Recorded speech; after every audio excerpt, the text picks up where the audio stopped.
ये जो CCD police बनी है इसका क्या फायदा है? सीसीडी जो बनी है उसका फायदा ये है, ये जो सामने जो मुर्गी वाली दुकान है ना, यहाँ पर एक शख्स आता था, हफ्ते में एक दफा तो जरूर आता था और आकर क्या हल्ला गुल्ला करता था और ट्रैफिक को क्या बंद कर देता था। यहाँ पर उसको फेंक देना, इधर भी ट्रैफिक जमा हो जाती, दूसरी तरफ भी ट्रैफिक जमा हो जाती। किसी के अंदर हिम्मत नहीं होती थी उससे पूछ ले भी मसला क्या है, क्यों बंद कर रहा है, क्या तुझे तकलीफ है। तो इसी तरह ये सामने मोबाइल वाली दुकान है, दिन दिहाड़े यहाँ पर क्या है, दिन दिहाड़े एक शख्स आया, हेलमेट पहना हुआ था, पिस्टल हाथ में थी, जितने भी उसके पास पैसे थे पैसे लेकर क्या चला गया और इसी तरह शरेआम क्या कत्ल कर दिया जाता था।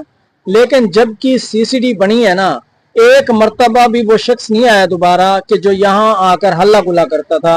और पूरी रोड पर क्या तकरीबन कहीं पर भी क्या है कोई डकैती वगैरह नहीं हुई और क्या कत्लो गारत गरीबी कम हो गई है। तो ये सीसीडी का फायदा है। लेकिन सोचने की बात यह है कि ये किस वजह से हुआ।